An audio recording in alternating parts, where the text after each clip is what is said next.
Buenas noches, bienvenidos al Criminalista Nocturno.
Durante más de un año, la prefectura de Saitama en Japón se vio envuelta en una serie de sucesos inquietantes que desplegaron cientos de búsquedas por la zona, principalmente en los bosques que la rodean.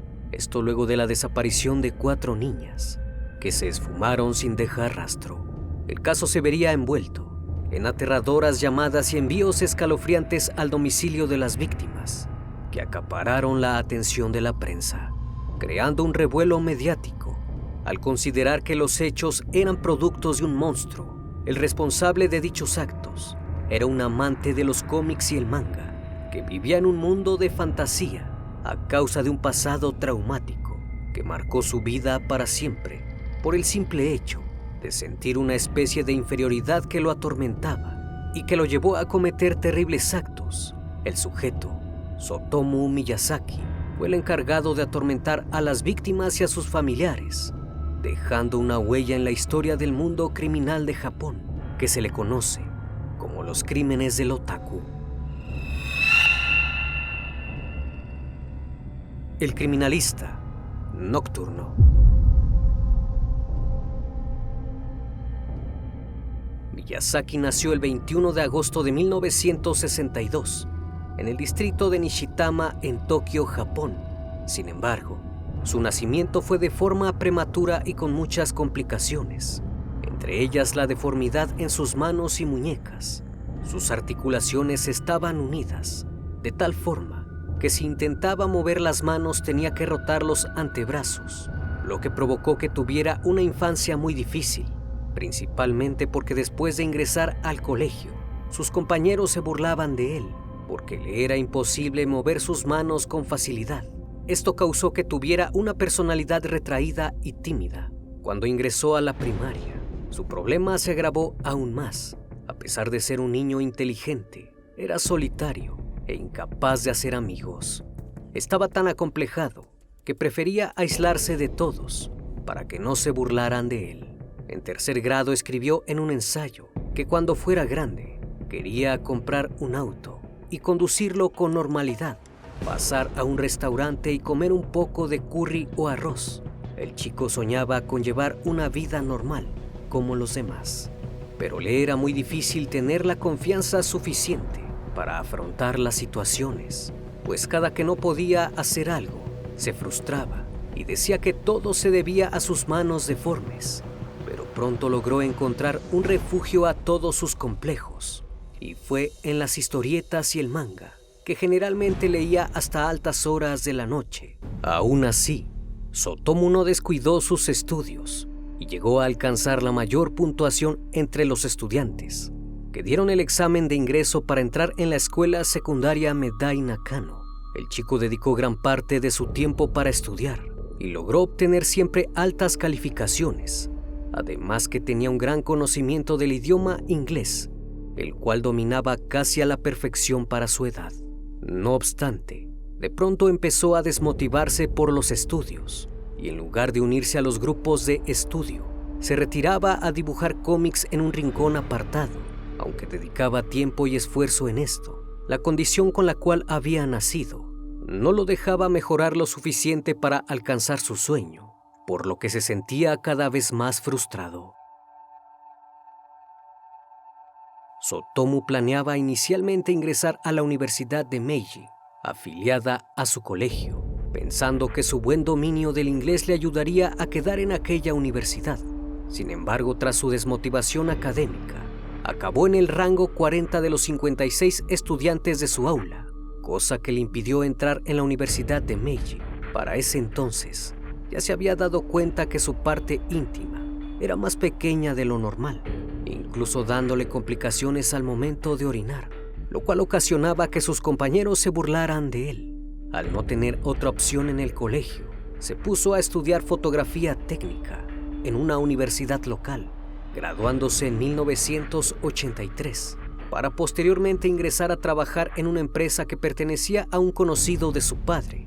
Sotomu no tenía buena relación con su familia, a pesar de que era la propietaria de uno de los rotativos más influyentes de Tokio, un periódico local, por lo que gozaba de un alto estatus social y tuvo muchas libertades y regalos materiales, algo de lo cual el joven se quejaba, diciendo que cambiaban su amor por lo material y culpaba a su genética por nacer de esa manera, además de que sus padres eran adictos al trabajo y el rechazo de sus hermanas aumentaron el sentimiento de abandono que sufría el joven. También los culpó por no escuchar nunca sus problemas, sino simplemente ignorarlo.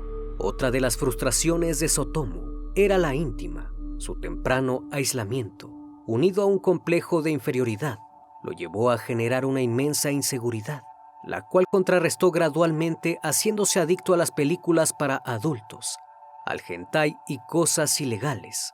Al tener un miembro más pequeño, tenía más apetito en la intimidad, al punto de que en la universidad solía aprovechar los partidos de tenis para fotografiar y filmar la entrepierna de las jugadoras.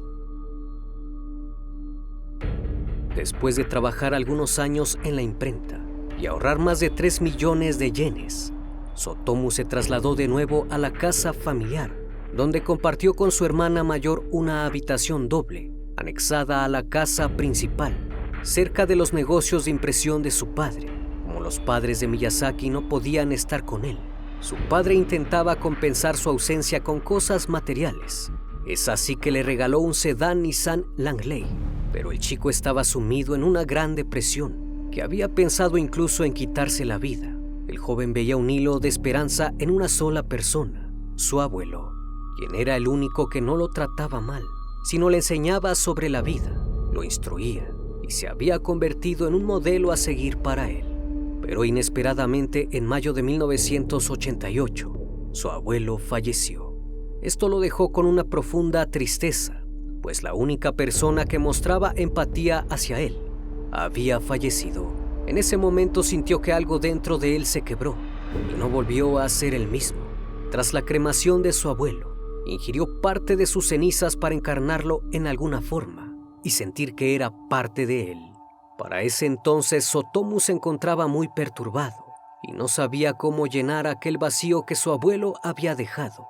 En una ocasión trató de espiar a una de sus hermanas mientras se bañaba, pero al ser descubierto la golpeó en la cabeza, algo que repitió con su madre cuando ésta le pidió que trabajara más y viera menos anime.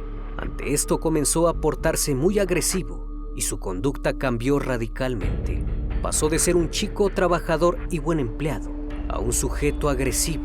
La careta de aquella persona amable e inofensiva había quedado atrás, y es así que con el pasar de los días surgió el verdadero monstruo. Por las tardes, se la pasaba observando a las niñas jugar en los parques, fantaseando con tenerlas y fotografiándolas. De esta manera llegó el 22 de agosto de 1988. Eran poco más de las 3 de la tarde, un día soleado, cuando se cruzó con Mari Kono, una pequeña de 4 años que atrapó su atención. Aquella tarde la niña salió de su casa, ubicada en el complejo de apartamentos Uruma, en Saitama. Ella supuestamente iba a jugar con una amiga, pero ya eran las 6:23 de la tarde y no regresaba, por lo que su padre llamó a la policía para notificar su desaparición. Mari estaba caminando en medio del complejo de apartamentos, cuando de pronto un Nissan Langley se detuvo cerca y el vidrio del conductor se bajó y un hombre joven de mirada apacible le preguntó. ¿No te gustaría ir a un lugar más fresco? Así que Mari asintió con la cabeza y subió al vehículo del desconocido. Tsutomu avanzó hasta el oeste de Tokio. Justo antes de llegar al puente Musashino, Tsutomu giró a la izquierda, en dirección a Itsukachi. Para ese instante ya había transcurrido 1 hora.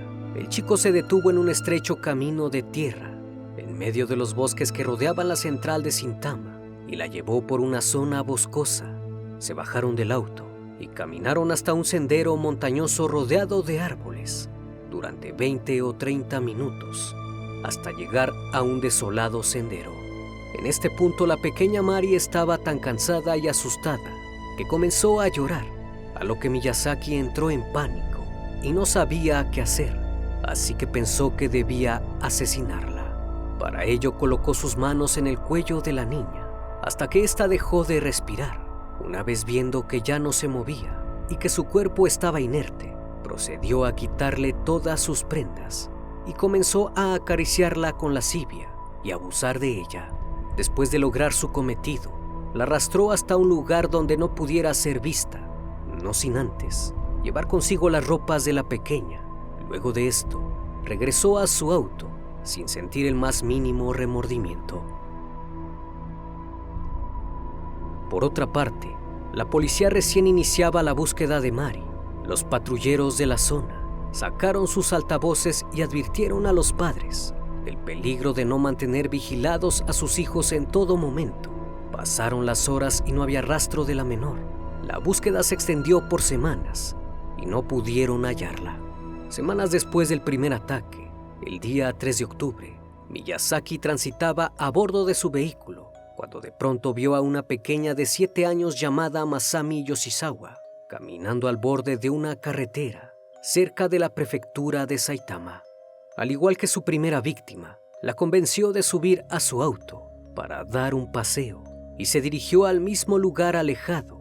Una vez que la llevó ahí, mientras caminaban, Tsutomu la tomó desprevenida y comenzó a apretarle el cuello, pero esta vez actuó sin demora y repitiendo sus mismos pasos. Una vez perpetrado el abuso, se llevó un gran susto cuando el cuerpo de la pequeña se estremeció súbitamente. Aterrado, corrió a su auto y tomando las ropas de la niña se fue de aquel lugar. Con 2 niñas desaparecidas, las autoridades de Japón desplegaron un gran movimiento policíaco. Grupos de búsqueda locales se repartieron por toda la zona y pronto la cara de Masami apareció en cientos de carteles emitidos por la policía. Sabían que estas desapariciones no eran muy comunes en aquella localidad y tampoco estaban relacionadas a la yakuza, la mafia japonesa. Además, el hecho de no encontrar los cuerpos los ponía en una encrucijada poco usual. De este modo, comenzaron una búsqueda más exhaustiva que terminó entrevistando a más de 2,000 residentes locales. A pesar de esto, no encontraron ninguna pista. El 12 de diciembre, Erika Namba, de tan solo 4 años, regresaba de jugar de la casa de su amigo cuando Tsutomu la subió por la fuerza a su vehículo. A pesar de las lágrimas de la pequeña, no se detuvo y condujo hasta el área de aparcamiento de la casa de la joven naturaleza en Naguri. En cuanto el agresor estacionó el auto, obligó a la pequeña a pasarse al asiento de atrás y quitarse la ropa. Una vez hecho esto, empezó a fotografiarla con luz estroboscópica hasta que otro coche pasó cerca, iluminando momentáneamente el rostro de Tsutomu, provocando que Erika llorara de nuevo, cosa que enojó a Miyazaki, el cual la estranguló hasta privarle de la vida. Una vez que la asesinó, envolvió su cuerpo cuidadosamente en una sábana, la ató de pies y manos y la puso en la cajuela de su auto. Posteriormente se deshizo de la ropa dejándola en el bosque, cerca de donde perpetró el crimen, y se deshizo de Erika a unos 50 kilómetros de su casa. Para ese entonces, parecía más confiado y se volvía más arrogante porque la policía aún no lo atrapaba. Al día siguiente, Namba fue encontrada gracias al despliegue de más de 500 elementos policiales que exploraron el bosque en busca de alguna pista.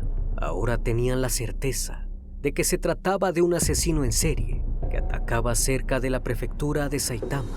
A Además, las familias de las víctimas dijeron a la policía que habían recibido algunas llamadas inquietantes muy inusuales, en donde la persona al otro lado de la línea únicamente respiraba agitadamente.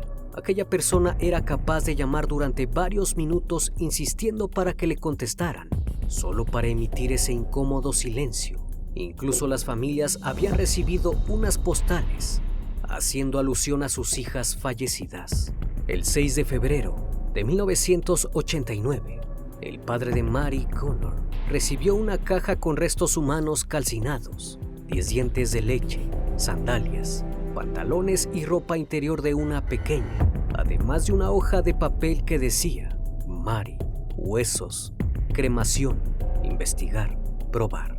Aquella caja enviada desató una gran investigación, pues provocó el alboroto social, pero se tenía la duda de si los restos eran de Mary, por lo cual 4 días después el perpetrador, en un gesto de arrogancia, envió una carta confesa de 3 páginas, en donde adjuntaba una foto de la víctima. En una parte del escrito decía: puse la caja de cartón con los restos de Mary delante de su casa. Hice todo, desde el inicio del incidente hasta el final. Vi la conferencia de prensa de la policía, donde dijeron que los restos no eran de Mary. Ante las cámaras, su madre dijo que el informe le dio nuevas esperanzas de que su hija aún podría estar viva. Supe entonces que tenía que escribir esta confesión para que la madre de la niña no siguiera esperando en vano. Lo repito, los restos son de Mary. La carta estaba firmada por Yoko Imada, que hacía alusión a un juego de palabras que decía: ahora te diré. Aquel escrito causó gran controversia, pues no se sabía si era verídico y aún existía la esperanza de encontrar a Kono. La carta fue examinada por peritos en caligrafía, pero no lograron encontrar nada relevante, así que tomaron la decisión de imprimir la confesión y entregarla en cada hogar de las zonas donde vivieron las víctimas, para ver si alguien podría identificar la letra. A pesar del esfuerzo de las autoridades, no se encontró ninguna pista. Hasta este punto de la investigación, no estaba ni cerca de detener a alguien. El 11 de marzo, los padres de la pequeña decidieron efectuar el funeral de su hija, con los restos devueltos del asesino. Habían perdido toda esperanza y estaban devastados. Cuando estos regresaron del funeral, se llevaron la enorme sorpresa del hallazgo de una segunda carta, en la que describía los cambios físicos que la víctima había tenido desde efectuado el crimen. Meses después, Tsutomu estuvo a punto de ser detenido. Esto luego de que el 1 de junio estaba observando a las niñas jugando cerca de la escuela primaria Akiyama. Convenció a una de ellas para que se dejara fotografiar por debajo de la falda. Mientras hacía esto, algunos vecinos lo vieron y comenzaron a perseguirlo. Desafortunadamente logró escapar y no supieron de quién se trataba. Pero en aquellos días Miyazaki estaba muy ansioso. Es así que solo 5 días después encontró a Ayako Nomoto, de 5 años de edad, cerca de la bahía de Tokio. La niña jugaba sola y Tsutomu se le acercó y la convenció de dejarse fotografiar. Decenas de fotos le fueron tomadas aquella tarde, hasta que de un momento a otro la convenció de ir a su auto para tomarle más fotos al interior del mismo. La niña inocentemente aceptó ir con el desconocido. Este le dio un palo de goma para que posara, pero la infante, al ver las manos deformes de Tsutomu, hizo un comentario que el sujeto no tomó nada bien, pues ante el comentario se llenó de ira y se puso unos guantes y exclamó: esto es lo que sucede con los niños que dicen cosas así. Habiendo dicho esto, la tomó por el cuello hasta que la asfixió. Cuando se dio cuenta que ya no se movía, siguió pateándola durante unos 5 minutos. Finalizando el ataque, la envolvió en una sábana y la subió a la cajuela de su auto. Esta vez no la llevó al bosque como acostumbraba, pues estaba tan molesto que se llevó el cuerpo a su apartamento, donde esperó 2 horas. Lo puso en una mesa, le quitó la ropa y comenzó a tomarle fotografías con una cámara que había alquilado solo minutos antes y a filmarse mientras se estimulaba. Luego de saciarse, la ató de manos y pies y esperó durante un tiempo para que se hiciera de noche y pudiera sacar el cuerpo para colocarlo en la cajuela de su auto. pero por alguna razón no lo hizo y lo dejó al interior de su apartamento. 2 días más tarde, el olor se hizo insoportable. Sotomu sabía que debía deshacerse del cuerpo, así que le cortó la cabeza, las manos y los pies, dejando el torso en un baño público del cementerio de Hano. Pero ahí no terminó todo, pues al regresar prendió fuego y comenzó a cocinar las manos de Notomo para finalmente devorarlas. Los demás restos los arrojó a una colina del bosque de Mitakeyama, a unos 230 metros de su casa. Aquello había sido algo arriesgado, pues la policía podría encontrar los restos muy fácilmente, por lo que 2 semanas después del crimen fue a la colina y recolectó los restos para meterlos en una bolsa que guardó en su habitación. En su locura, quemó la cabeza y las extremidades, incluyendo la ropa y las sábanas que había utilizado para envolverla anteriormente. Al final, terminó esparciendo todo nuevamente en el bosque. 5 días más tarde, la policía encontró el torso de Ayako Nomoto, esto luego de confirmarse su identidad a través de los exámenes forenses. El 23 de julio de ese año, Sotomu andaba en busca de su siguiente víctima. Fue así que logró encontrar a 2 hermanas que jugaban cerca de un lavado público en Hachioji, tras lo cual detuvo su coche y se bajó. Se acercó a las hermanas y trató de convencerlas para que se dejaran fotografiar. En un momento, la hermana mayor escapó y dejó a su hermana jugando cerca del río y fue en busca de su padre. Minutos después, el progenitor de la pequeña regresó al lugar para llevarse a su hija y se encontró con la desagradable presencia de un sujeto que estaba tomándole fotos a su hija en su parte íntima. Furioso, aquel hombre empujó al sujeto y lo tiró al suelo, pero este de inmediato se levantó y comenzó a correr hacia el río. A pesar de haber escapado, recordó que había dejado su auto estacionado, así que horas después volvió en busca de su vehículo, sin darse cuenta que la policía lo estaba esperando. En cuanto llegó al lugar, fue emboscado por los oficiales, quienes lo detuvieron de inmediato por actos indecentes. La sorpresa vino cuando 17 días después declaró haber asesinado a 4 pequeñas. Primero confesó haber privado de la vida a Ayako Nomoto, cuyo cráneo fue hallado al día siguiente de su confesión en las colinas de Okutama. También confesó el asesinato de Erika Namba y el de Mari Kono, de los cuales los videoclips de sus atrocidades fueron encontrados en su habitación, junto a decenas de grabaciones. Finalmente, los restos de Masami Yoshizawa fueron encontrados. El caso de Sotomu Miyazaki fue conocido por la prensa como los crímenes del otaku, los cuales causaron el terror de la población durante mucho tiempo. El padre de Sotomu se negó a pagar la defensa legal de su hijo por razones morales, pues consideraba que los actos de Miyazaki habían traído deshonra a la familia. El progenitor del chico no soportó esto y se sintió devastado por los crímenes de su hijo, que al final terminó quitándose la vida. Nadie podía comprender por qué este sujeto había actuado de tal manera.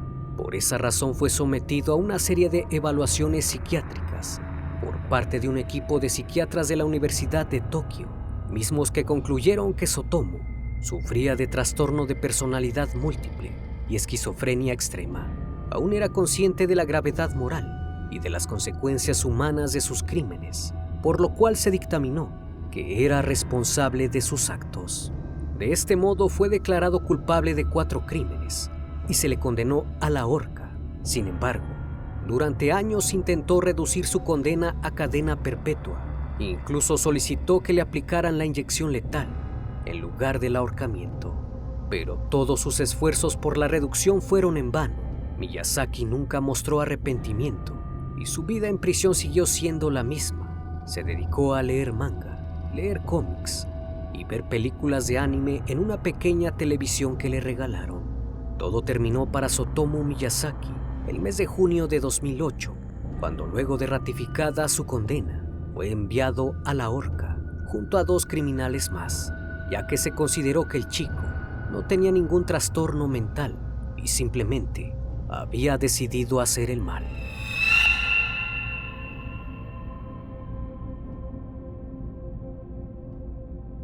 Una vez más, estimado público, agradezco su compañía. Gracias por brindar un espacio de su tiempo para conocer un caso más de este canal. Si aún no estás suscrito, te hago la cordial invitación a que lo hagas y formes parte de esta gran comunidad. Esto es El Criminalista Nocturno. Hasta la próxima emisión. Buenas noches.